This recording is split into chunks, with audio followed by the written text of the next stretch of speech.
Cel, pagi-pagi kok cemberut gitu? Kenapa? Apaan sih? Gue lagi bingung nih. Jangan ngegas gitu dong. Jadi gue disuruh nanya gimana caranya biar klien percaya layanan manage kita memberikan akses super user yang aman. Lo tau nggak gimana caranya? Oh itu, jadi gini, supaya klien tuh bisa tenang menyerahkan sistemnya ke layanan manage kita, setiap server atau host yang kita maintain harus kita implementasikan Caraka. Cara apa? Caraka, jadi asalnya dari aksara Jawa kuno sebenarnya, yang Honocoroko itu, Caraka artinya utusan atau wakil. Wakil kayak anggota DPR gitu. Bukan lah. Jadi Caraka itu adalah sebuah aplikasi yang bisa mewakili kita melakukan proses autentikasi. Jadinya sistem yang kita implementasikan memiliki tambahan faktor autentikasi. Ada bahasa kerennya tuh, yaitu MFA atau Multi-Factor Authentication. Sorry. MFA itu apa ya? Jadi bayangin kamu mau masuk ke rumahmu, pakai kunci rumah kan? Sekarang bayangin kalau ada orang yang kamu nggak kenal, ngeduplikat kunci itu. Bahaya nggak? Bahaya dong. Terus gimana? Kamu bisa menggunakan kunci kedua yang memiliki bentuk berbeda dengan kunci yang pertama. Misalnya biometrik seperti fingerprint atau mungkin ngetik PIN. Nah, di dalam sistem keamanan, kunci kedua ini atau yang disebut sebagai tambahan faktor autentikasi ini disebut sebagai MFA. Jadi selain kunci, ada juga PIN yang kamu ketikkan. Atau gampangnya gini deh, kayak kamu masuk ke ATM, kamu masukin kartu, tapi juga masukin PIN kan? Nah, itu juga bisa disebut sebagai MFA. Oh iya paham. Terus gimana bisa dipercaya sama klien kita? Nah, kalau itu, jadi sistem yang kita kembangkan sudah menggunakan metode yang terpatenkan, yang tidak gampang dibongkar, sudah quantum proof, dan yang paling menarik, autentikasi dilakukan dengan cara offline. Jadi server tidak perlu terkoneksi ke internet, namun cukup berkomunikasi dengan operator aja. Autentikasi dilakukan dengan cara penukaran token, yaitu antara server host dan nanti ada aplikasi mobile nih, yang namanya Caraka Mobile. Tapi kalau offline, gimana caranya buat memastikan kalau token itu benar? Nah, good question tuh. Jadi, dalam server host akan ditanamkan sebuah informasi tertentu, biasa disebut sebagai seed atau benih. Nah, dengan cara begitu, maka dapat diadu antara informasi yang ada di server host dengan yang ada di internet. Namun ditambahkan juga faktor sinkronisasi, yaitu waktu.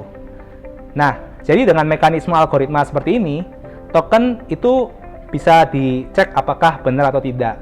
Selain itu, kita juga dapat menerapkan pengecekan seperti token itu expire kalau waktunya sudah melebihi 1 menit. Terus apa jaminannya agar sistem tidak dapat dihack? BTW Sel, kata yang tepat itu bukan hack loh, tapi lebih ke penetrate atau crack, oke? Oke, siap bos. Jadi gini, hack itu adalah kegiatan yang konstruktif, perbaikan, dan meskipun terkadang kurang rapi, sifatnya itu untuk improvement. Nah, yang kamu maksudkan lebih ke merusak atau membypass kan? Nah, kita menggunakan metode yang melibatkan enkripsi data yang bersifat satu arah dan sudah quantum proof, sehingga bakal aman tuh dari yang namanya brute force. Lagi pula ada juga mekanisme rate limiting, sehingga nanti attacker bakal susah buat menembus sistem kita. Bro, dalam sistem autentikasi biometrik ada juga nih kan yang namanya FRR dan FAR. Nah, FIR ini kan yang false rejection rate dan FAR ini false acceptance rate. Dua skor ini nantinya bakal dipakai sebagai dasar dalam pemilihan keputusan manajemen. Apakah sistemnya sudah baik, sesuai dengan kebutuhan, dan harganya sudah sesuai. Kalau ada yang nanya seperti itu bagaimana? Kamu jadi ikutan penasaran ya? Jadi terkait skor FRR dan FAR ya. Nah, jadi satuan FRR dan FAR ini sebetulnya hanya diterapkan pada sistem biometrik. Seperti yang kita ketahui kan, kalau biometrik itu kan tidak bisa 100% kan dia analog. Jadi memang masuk akal sih kalau ada yang menanyakan skor FRR dan FAR-nya. Nah, menggunakan testing yang ekstensif, untuk FRR kita bisa di bawah 0,1% kok. Jadi kalau 0,1% berarti 1000 kali pengujian, 1 kali gagal. Sementara untuk FAR kita belum pernah sih selama ini dapetin masalah, jadi bisa disebut masih 0%. Sebentar, dan kebanyakan teori dong, gue pusing. Gimana cara pakainya? di laptop ini sudah terinstall Caraka. Misalkan kita sebagai admin akan mengakses sistem atau laptop ini.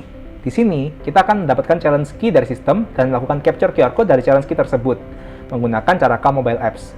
Setelah mengirimkan QR code, maka kita akan mendapatkan jawaban berupa OTP token yang perlu dientrikan ke dalam sistem.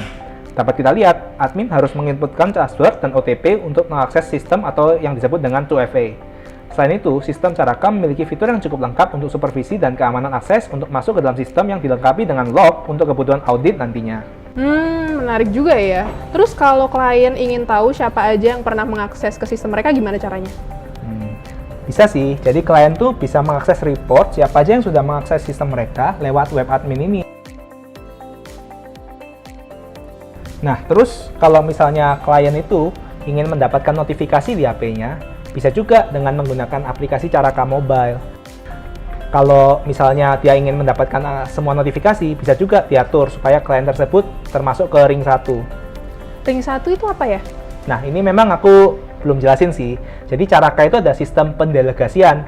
Jadi aplikasi itu bisa mendelegasikan ke aplikasi lain, tentunya dengan tingkatan akses yang lebih rendah. Nah, proses pembuatan kode QR, kemudian komunikasi antar aplikasi ini dilakukan tanpa pihak ketiga, jadi aman. Kemudian, tingkatan-tingkatan yang tadi aku ngomong, itu disebut sebagai ring. Misalnya, ada ring 1. Nah, ring 1 ini biasanya dipakai untuk level tinggi lah, direktur. Kemudian ada juga ring 2, itu mungkin untuk manajer atau leader. Bisa juga ada ring 3 untuk staff biasa, gitu. Oh gitu. Nah, terus cara pakainya gimana tuh? Misalkan ada admin malam-malam dapat alert, email alert gitu, untuk segera menangani masalah tersebut. Terus apa yang dia harus lakukan dengan aplikasi Caraka ini? Nah, cara pakainya kira-kira gini, admin login ke dalam mesin menggunakan Caraka.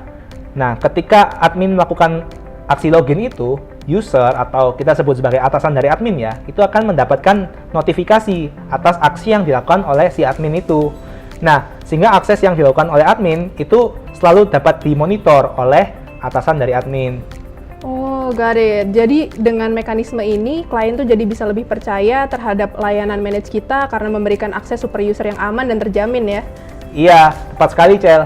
Dengan Caraka, kita memastikan keamanan sistem dari klien. Kita menjaga agar mereka tenang dalam menyerahkan sistem mereka kepada kita. Oh gitu. Makasih ya, Bon. Sama-sama, Cel. Semoga membantu.